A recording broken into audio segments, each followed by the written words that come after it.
ICET phase 2 కి సంబంధించిన dates మళ్ళీ రీషెడ్యూల్ చేశారండి. సో ఈ వీడియోలో మనకు రిజిస్ట్రేషన్ డేట్స్ కావచ్చు, వెబ్ ఆప్షన్స్ ఎప్పుడు పెట్టుకోవాలి, రిజల్ట్స్ ఎప్పుడు వస్తాయి, వాటి గురించి ఎక్స్ప్లెయిన్ చేయడం జరుగుతుంది. అండ్ అన్నిటికన్నా మెయిన్ పాయింట్ వచ్చేసి ఇప్పుడు ఫేజ్ 1 లో ఆల్రెడీ ఆన్లైన్ సెల్ఫ్ రిపోర్ట్ చేసిన వాళ్ళు కొంతమందికి డౌట్ రావచ్చు. సపోజ్ నేను మళ్ళీ ఫేజ్ 2 లో వెబ్ ఆప్షన్స్ పెట్టుకుంటా, వెబ్ ఆప్షన్స్ పెట్టుకుంటే నాకు ఒక ఫేజ్ 2 లో ఒక కాలేజ్ వస్తుంది. So phase 2 college and phase 1 college రెండిట్లో ఏదైనా నేను వెళ్ళొచ్చా అని ఆ క్వశ్చన్ అడుగుతున్నారు. సో అలా ఉండదండి. సో ఇప్పుడు ఫేజ్ 1 లో మీకు ఒక పలానా కాలేజ్ వచ్చింది. ఎగ్జాంపుల్ మీకు సిబిఐటి కాలేజో, భద్రుక కాలేజో, జేఎన్టీఓ, ఉస్మానియానో ఏదో ఒక కాలేజ్ వచ్చింది. ఎగ్జాంపుల్ గా ఇప్పుడు మీకు భద్రుక కాలేజ్ వచ్చింది. ఎగ్జాంపుల్ గా ఫేజ్ 1 లో.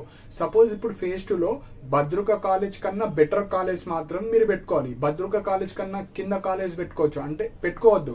So Bhadruka college are better college అంటే ఓన్లీ భద్రుక కన్నా బెటర్ కాలేజ్ మాత్రం పెట్టుకోవాలి. సో ఇప్పుడు మీరు ఫేజ్ 2 లో వెబ్ ఆప్షన్స్ పెడతారు. వెబ్ ఆప్షన్స్ లో పెట్టిన దాంట్లో ఏదో ఒక కాలేజ్లో సీట్ వస్తే భద్రుక కాలేజ్ ఆటోమేటిక్ గా డిలీట్ అయిపోతుంది. సో మీరు ఏవైతే ఇప్పుడు వెబ్ ఆప్షన్స్ ఫేజ్ 2 లో పెడదాం అనుకుంటున్నారో మీకు ఫేజ్ 1 లో వచ్చిన కాలేజ్ కన్నా బెటర్ కాలేజ్ మాత్రమే పెట్టాలి. సపోజ్ ఒక టాప్ 10 కాలేజ్ పెట్టారు, మీకు 8th కాలేజ్ ఫేజ్ 1 లో వచ్చింది. అప్పుడు మీరు ఏం చేయాలి? టాప్ 7 కాలేజ్ మాత్రం పెట్టాలి. ఎందుకు? మనకి ఆల్రెడీ 8th కాలేజ్ వచ్చింది. ఇప్పుడు మనకు టాప్ 7 లో ఎక్కడ వచ్చినా వేసేటట్టు ఉండాలి. సో ఇప్పుడు టాప్ 7 పెడతారు. 6th కాలేజ్ టాప్ 6th వచ్చినా మీకు 8th కాలేజ్ డిలీట్ అయిపోతుంది. 5th వచ్చినా మీకు ప్రీవియస్ కాలేజ్ డిలీట్ అయిపోతుంది. సో మీరు ఏవైతే వెళ్దాం అనుకుంటున్నారో అవి మాత్రం పెట్టాలి. ఇక్కడ 2 ఆప్షన్స్ ఉండవు. సో ఫేజ్ 1 ఫేజ్ 2 లాస్ట్ కు రెండిట్లో ఏదో ఒకటి వెళ్తా అనేది అట్లా ఉండదు. మీకు ఫేజ్ 2 లో కాలేజ్ చేంజ్ అయితే ఫేజ్ 1 కాలేజ్ ఆటోమేటిక్ గా డిలీట్ అయిపోతుంది. ఇన్ సపోజ్ మీకు ఫేజ్ 2 లో కాలేజ్ పెట్టారు, కాకపోతే అక్కడ ఎక్కడ కూడా సీట్ వేకెన్సీ లేదు మీ కేటగిరీలో.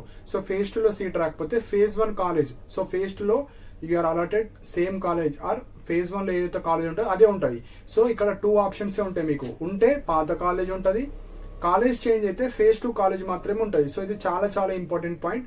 వెబ్ ఆప్షన్స్ పెట్టే వాళ్ళు జస్ట్ మీకు వచ్చిన కాలేజ్ కన్నా బెటర్ కాలేజ్ మాత్రం పెట్టాలి.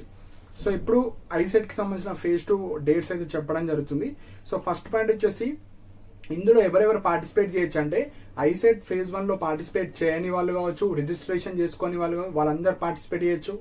ఫేజ్ 1 లో పార్టిసిపేట్ చేసి సీట్ రాని వాళ్ళు కావచ్చు, సీట్ వచ్చి ఆన్లైన్ లో సెల్ఫ్ రిపోర్ట్ చేయని వాళ్ళు కావచ్చు, అండ్ సీట్ వచ్చి కాలేజ్ లో లైక్ ఆన్లైన్ సెల్ఫ్ రిపోర్ట్ చేసిన వాళ్ళు బెటర్ కాలేజ్ కోసం వాళ్ళందరూ ఎలిజిబుల్ అండి. సో మనకు online registration and slot booking కొత్త వాళ్ళకు, ఆల్రెడీ రిజిస్ట్రేషన్ చేసుకున్న వాళ్ళకు, సర్టిఫికేట్ వెరిఫికేషన్ అయిపోయిన వాళ్ళకు నాట్ రిక్వైర్డ్. ఓన్లీ వీరు వెబ్ ఆప్షన్ రోజు వెబ్ ఆప్షన్స్ మాత్రం పెట్టుకుంటారు. కొత్త వాళ్ళు అంటే ఫేజ్ 2 కొత్త అనుకున్న వాళ్ళు ఫస్ట్ ఆన్లైన్ లో రిజిస్ట్రేషన్ చేసుకోవాలి. ఆన్లైన్ లో రిజిస్ట్రేషన్ చేసుకొని స్లాట్ బుక్ చేసుకోవాలి సర్టిఫికేట్ వెరిఫికేషన్ కోసం. సో దానికి లాస్ట్ డేట్ వచ్చేసి మనకు ఓన్లీ 15th రోజు ఇచ్చారు. సో 15th September 2025 అది కొత్త వాళ్ళకు మాత్రమే. నెక్స్ట్ సర్టిఫికేట్ వెరిఫికేషన్, మీరు ఆన్లైన్ లో రిజిస్ట్రేషన్ చేసుకొని ఫిజికల్ గా మీ original certificates 2 sets of xerox తీసుకుని వెళ్ళాలి. మీ యొక్క హెల్ప్ లైన్ సెంటర్స్ కి మీరు అప్లై చేసేటప్పుడు ఎక్కడికి వెళ్దాం అనుకుంటున్నారో అవి పెట్టుకోవచ్చు. 16th రోజు ఉంటుంది అది. నెక్స్ట్ 16th తర్వాత ఆల్రెడీ సీట్ వచ్చిన వాళ్ళు, ఫేజ్ 1 లో పార్టిసిపేట్ చేసిన వాళ్ళు, ఫేజ్ 2 లో కొత్తగా పార్టిసిపేట్ చేసిన వాళ్ళకు వెబ్ ఆప్షన్స్ వచ్చేసి 16th 17th September. సో మీకు ఐసెట్ వెబ్సైట్ లోనే ఇన్స్టిట్యూట్ ప్రొఫైల్ ఉంటుంది. అందులో ఎన్ని కాలేజెస్ ఉన్నాయి, ఆ కాలేజ్లో ఎంబీఏ ఉందా, ఎంసీఏ ఉందా, ఎన్ని సీట్స్ ఉన్నాయి, ఫీజు రియంబర్స్మెంట్ వస్తుందా, హాస్టల్ ఫెసిలిటీ ఉందా, అడ్రస్ ఎక్కడ ఉంది, అన్ని డీటెయిల్స్ అందులో ఉంటాయి. మీరు లిస్ట్ ప్రిపేర్ చేసుకొని పెట్టుకోండి వెబ్ ఆప్షన్స్ కి. So 16th 17th web options పెట్టిన తర్వాత ఫ్రీజింగ్ చేసుకోవాలి. ఫ్రీజింగ్ అంటే మీరు సీరియల్ ఆర్డర్ గా ఫస్ట్ కాలేజ్ ఇది, సెకండ్ కాలేజ్ ఇది అని ఫైనల్ సబ్మిట్ కొట్టాలి. సో 17th రోజు మనకు ఫైనల్ ఫ్రీజింగ్ అయిపోతుంది. నెక్స్ట్ సీట్ అలాట్మెంట్ వచ్చేసి ఆన్ ఆర్ బిఫోర్ 20 September మనకు వెబ్సైట్ లో అప్డేట్ చేస్తారు. సో మీకు ఫేజ్ 2 కి సంబంధించి చూసుకోవచ్చు. సో ఫేజ్ 1 లో అలాట్ కాని వాళ్ళకు ఫేజ్ 2 లో అయితే మీకు ఫేజ్ 2 కాలేజ్కి వెళ్ళాలి. Suppose phase 1 phase 2 same college చూపిస్తే ఫేజ్ ఏదైతే కాలేజ్ ఉంటుందో అదే కాలేజ్కి వెళ్ళాలి. ఫేజ్ 1 లో ఒక కాలేజ్ ఉండి ఇప్పుడు ఫేజ్ 2 లో చేంజ్ అయితే ఫేజ్ 2 కాలేజ్ లో మాత్రమే వెళ్ళాలి. మళ్ళీ నాకు ఫేజ్ 1 కాలేజ్ కావాలంటే అట్లా ఉండదు. సో ప్రాపర్ గా వెబ్ ఆప్షన్స్ పెట్టుకోవాలి.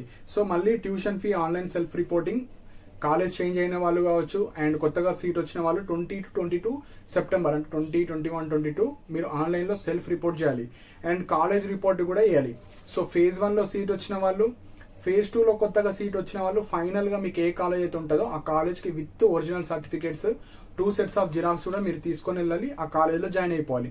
సో ఇది మనకు phase 2కి సంబంధించింది. సో phase 1లో phase 2లో సీట్ రాని వాళ్ళు కావచ్చు, వాళ్ళందరూ స్పాట్ అడ్మిషన్స్ ఉంటాయి. సో దీని తర్వాత స్పాట్ అడ్మిషన్స్ ఉంటాయి, అప్పుడు మీరు పార్టిసిపేట్ చేసుకొని మీకు ఎక్కడైతే వస్తుందో ఆ కాలేజెస్లో జాయిన్ అవ్వచ్చు. సో ఇవి మనకు ఐసెట్కి సంబంధించిన phase 2 యొక్క ఇంపార్టెంట్ డేట్స్ అండి. సో మీకు ఏమైనా డౌట్స్ ఉంటే కింద కమెంట్స్లో మెన్షన్ చేయండి. అండ్ ఇలాంటి అప్డేట్స్ కోసం మన ఛానల్ని సబ్స్క్రైబ్ చేసుకోండి. And thank you for watching my video.